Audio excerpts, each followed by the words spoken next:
Hooliganisme er folk, der udøver vold mod andre, og det er ofte organiseret mellem grupperinger. Hooliganismen så man for første gang i Danmark i 1990'erne, men i England så man allerede starten på dette problem i 60'erne, da 5 fra et universitet i Liverpool kedede sig, og derfor tog til fodbold og begyndte en slåskamp. Og siden er det vokset og har bredt sig til resten af Europa. Hooliganismen er i dag et stort og voksende problem for dansk fodbold. I år har været det hidtil værste år nogensinde, med 508 anholdte, hvor der stadig mangler 2 runder. Der er ikke en egentlig definition på, hvad en hooligan er, og hvordan tankerne opstår. Men én ting er sikkert. De kommer til fodbold med det formål at slås. Det første, der sker, det er vel omkring nogle af AGF's kampe. At der sker det, at der er en særlig fraktion, White Pride, som bruger fodboldkampe til faktisk at lave nogle politiske handlinger i relation til fodboldkampe.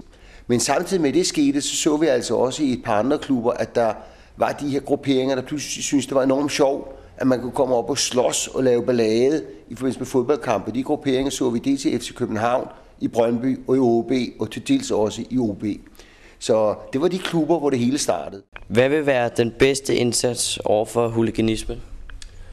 Den ordning, som nu bliver, som er vedtaget, den blev vedtaget sidste tirsdag faktisk, og som går ud på, at man kan give landsdækkende karantæner til de her typer. Der er jo ingen tvivl om, at for en del af dem, de er ligeglade.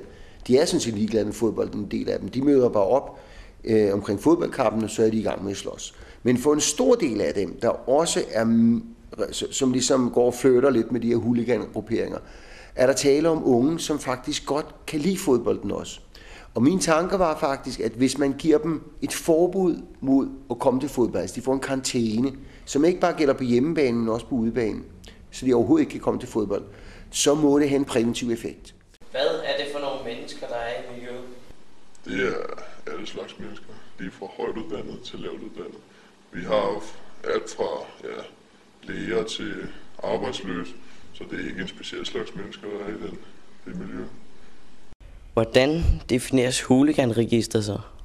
Jamen, et hooliganregister, det har der jo været meget, meget snak om, og det er faktisk, alt det der snak, der har været med hooliganregister, det er betænkeligt og meget mere. Det er, for at sige det på godt dansk, det er noget værre sludder.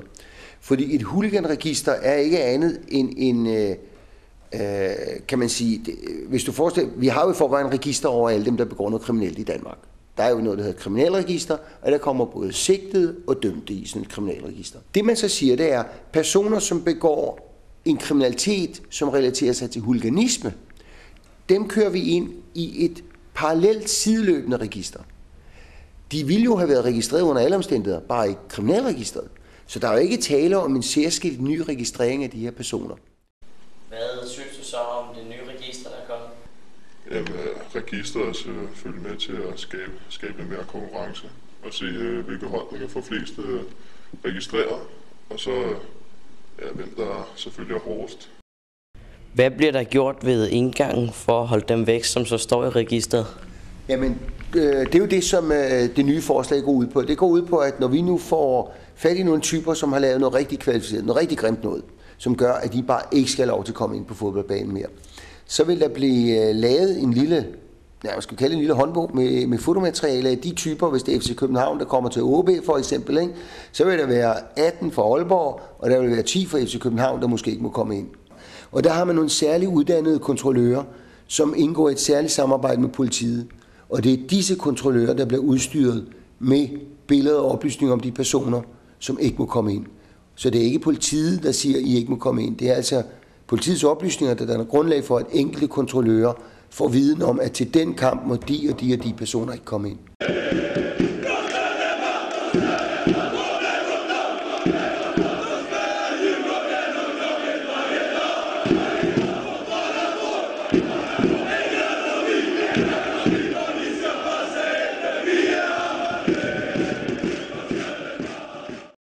Hvordan hænger fodboldlivet sammen med det daglige liv? Altså, i weekenderne så er vi selvfølgelig ude og støtte vores hold, men ellers så går vi tilbage til en normal hverdag med kone, familie, venner og børn og hvad man ellers har.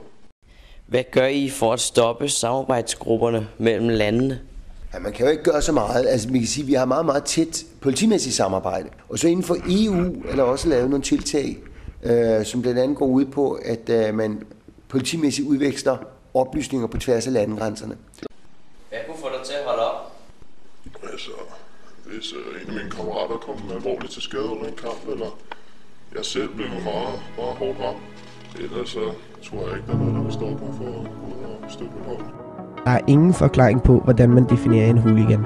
Men vicepolitidirektør i Københavns Politi, Mogens Kjærgaard Møller, har dog en formodning om, at en hooligan er et begreb for personer, der laver kvalificeret ballade ved fodboldkampe. Hvis vi kigger 10 år tilbage i dansk fodbold, var begrebet hooliganisme ikke et ord, folk kendte til. Men spørger man en tilfældig, der har lidt fodboldinteresse nu, får man et ja uden videre spekulation.